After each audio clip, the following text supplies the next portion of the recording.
Hi everybody and welcome back to my backyard once again. Today we have a new drone from a new company and the company name is Sub250. That already should tell you a lot about the kind of products they are gonna make. Today we have the DollyFly, which is a 2.5 inches, of course, sub 250 grams Cinewhoop. The box is very nice looking, as you can see, very premium. Let's open it and see the unboxing experience. And today we don't have things falling out of the box. You have your instructions with the QR code here, and the drone is under these two cardboard part boxes actually, and it's sticking there. It's unwrapped to the panel, and yeah, I dismantled everything. One of the best box designs so far. Let's open the box number one. You will find stickers and the O3 paperwork and an extra set of HQ 63mm tri-blades V2. In the second bag you will find the accessories. Super high quality battery strap with the sticky rubber kind of type. Wow. Hardware bag is full of stuff. Zip ties, hexagonal key, USB-C rubber covers, extra screws, nuts, standoffs and threaded inserts, an extra set of pretty beefy rubber camera dampeners, and an extra set of O3 mounting hardware. Also, there is another bag with a UV filter for your O3 so you can protect your lens, extra battery rubber pad, and then there is 3D printed part that it's a 3D printed GPS riser. And also, outside of the box, they sent a couple of their recommended batteries. It's a sub 250 branded 720 lithium high voltage 4S battery, and it's only 67 grams. I mean, it's super small and compact for a 720. Can't wait to try it. And before I show you how cool this drone unwraps, please remember to like, subscribe and comment on this video. Let me know if you ever heard about this company, and also if you want to buy something, check out the links down in the description below. You have the usual Rimzler discount code, but for a few days after the video release you have an extra discount code from the company and you will save even more.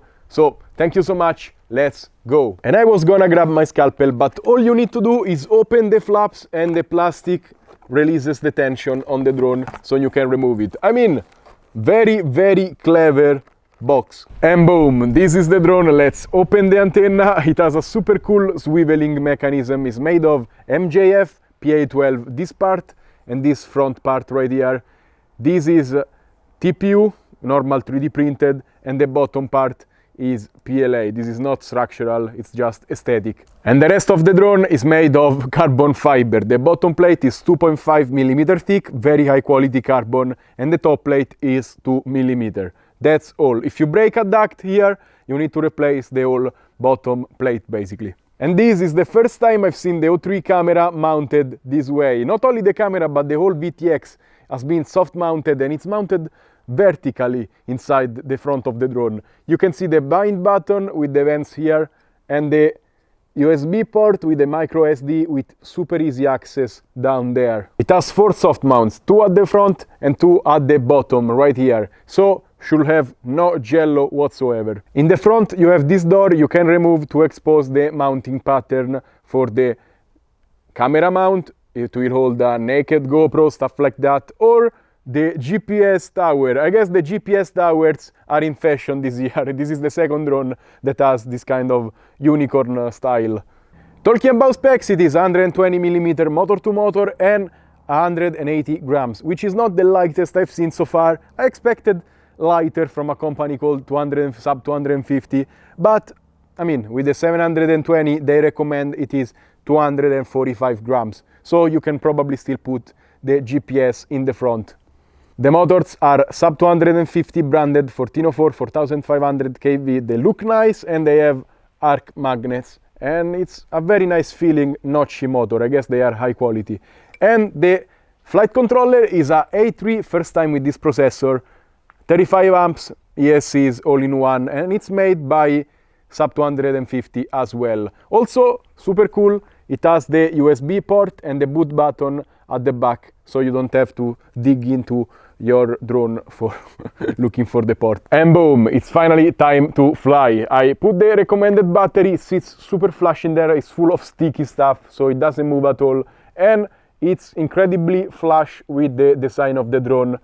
Very nice, and also is the flattest 2.5 inches I've seen so far. It's gonna be easy, pass under a car and doing stuff like that, but One con is it has little feet, and if you land on gravel or on grass, the propellers are basically touching the ground, so you're gonna scratch the propellers and have a very hard time taking off again. So keep that in mind. And Sub250 says with this 720 HV you are gonna do 8 minutes if you fly slow. I'm gonna fly normally and probably will get 5-6 minutes. Let's go. First time arming this drone. Let's put it in angle.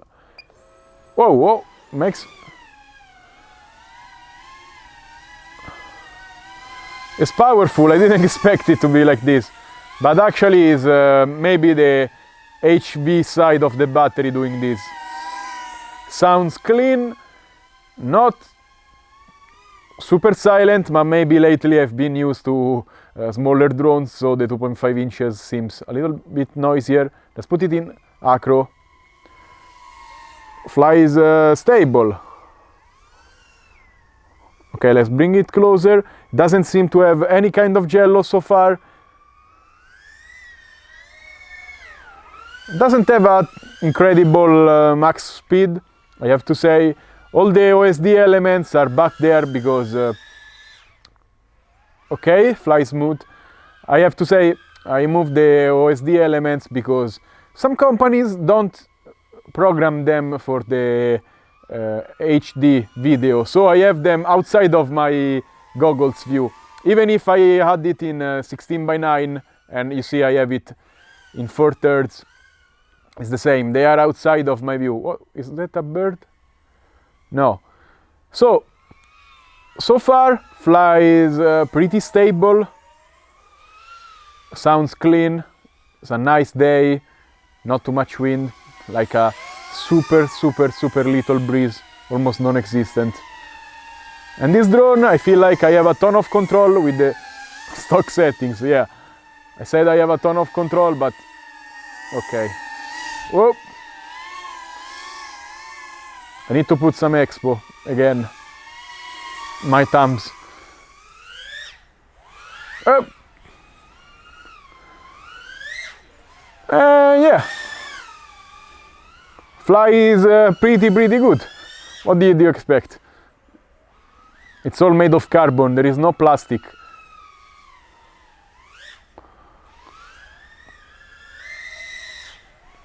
Maybe I expected a tiny bit more power, but it's probably the weight. And the battery, even if they make it HV, is still smaller, less lithium.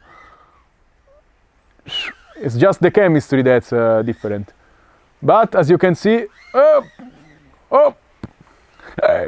don't want to land on the grass because I have to go pick it back up. And now we have some droplets on the camera. 14.5 volts. How many minutes? 2 and 47. I mean, they claim 8 minutes, but you really have to fly slow to do that.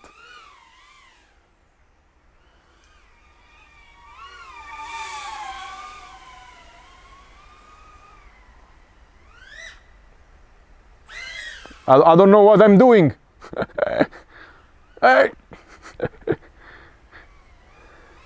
But yeah, it flies like a very heavy toothpick, if you are wondering the feeling.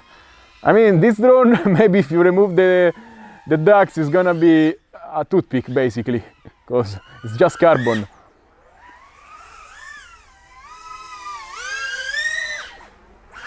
And I checked the battery, it was charged at 100%. Oh, before flying. Yeah, it's a fun drone, nice flyer.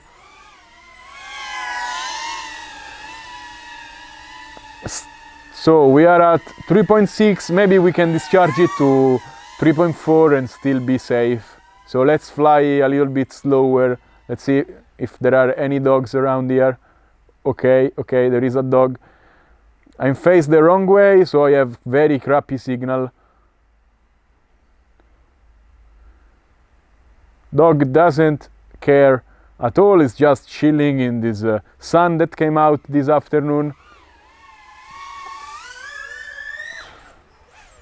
There are no chickens today, and I'm sad about that. But yeah, drone flies nice. Indoors it will be much more tame. If you want it tamer indoors, you can put a bigger battery. You don't care about being sub 250 anyway. And okay, it looks like the battery sucks a lot, but once it's down,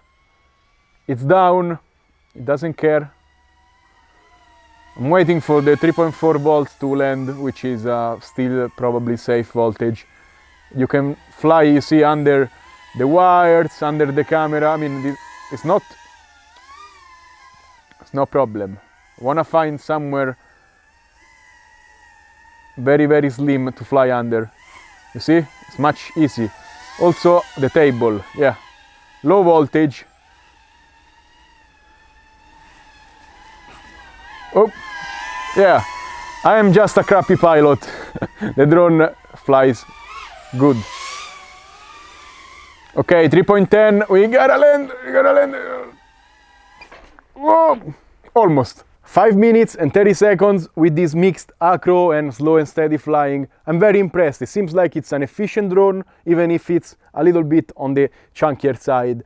And if you do only slow and steady, I believe you can do 7-8 minutes, no problem, especially indoors. So very nice. Also, the drone flies pretty good. It has a good feeling in my hand. And I guess it's not super filtered feeling, it's just the drone is well built. As you can see, the center of gravity is right in the middle of the drone. I'm only holding it with 2 fingers. All the CG is very close, it's very well distributed. So this drone doesn't need a ton of filtering, it just flies good as it is, and that's the feeling I'm getting. It's like a very heavy toothpick, the way that this drone feels. It's very good to fly stable, but also for dropping in some kind of maneuvers. It's not bad. It has the control and the inertia to smooth them out so they feel very natural and smooth and predictable.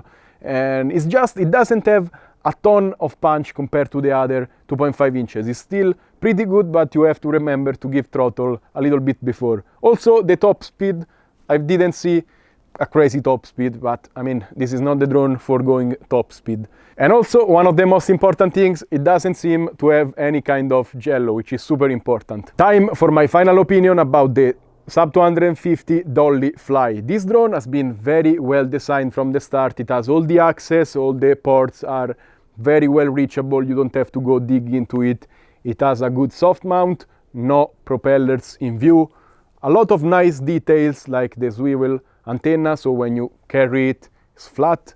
And also the accessory port is a nice addition. And since the carbon is stiff, it flies very nice, just like a overweight toothpick basically, especially if you choose to use the right battery, something like a 720 milliamps 4S HV, so high voltage.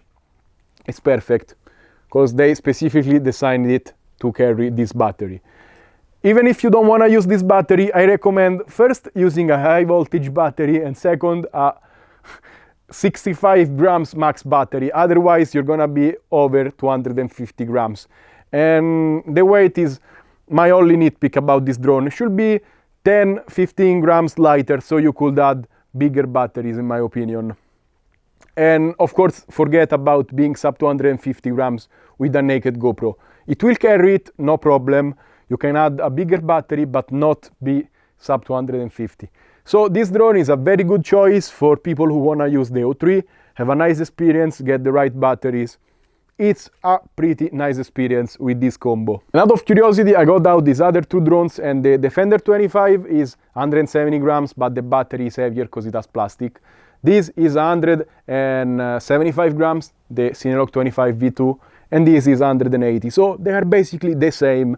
They fly the same way, and they do the same function. They carry O3, very nice. They have nice flight characteristics, nice wind resistance. And with the right battery, they are sub 250 grams. But forget about doing anything else sub 250. If you want to carry a naked GoPro with any of these drones, you will be above it.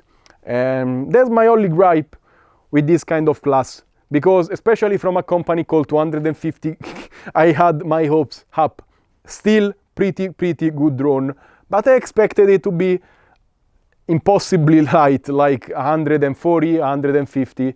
And that way you have space to put a naked GoPro on these kind of drones. And don't get me wrong, my gripe is not with this drone, which is very good, but with the 2.5 inches class in general, which is getting heavier while the restrictions get harder. I wish there was a 2.5 inches that could carry a naked GoPro and still be sub 250 grams, but still use O3 or digital in general. And as always, that's all for today. Remember to like, subscribe and comment on this video. Let me know what do you think about this drone and about the 2.5 inches class in general. And also, if you want to buy something, check out the links in the description below. Clicking on them, you help my channel a lot. And also, you get some discounts, so everybody wins.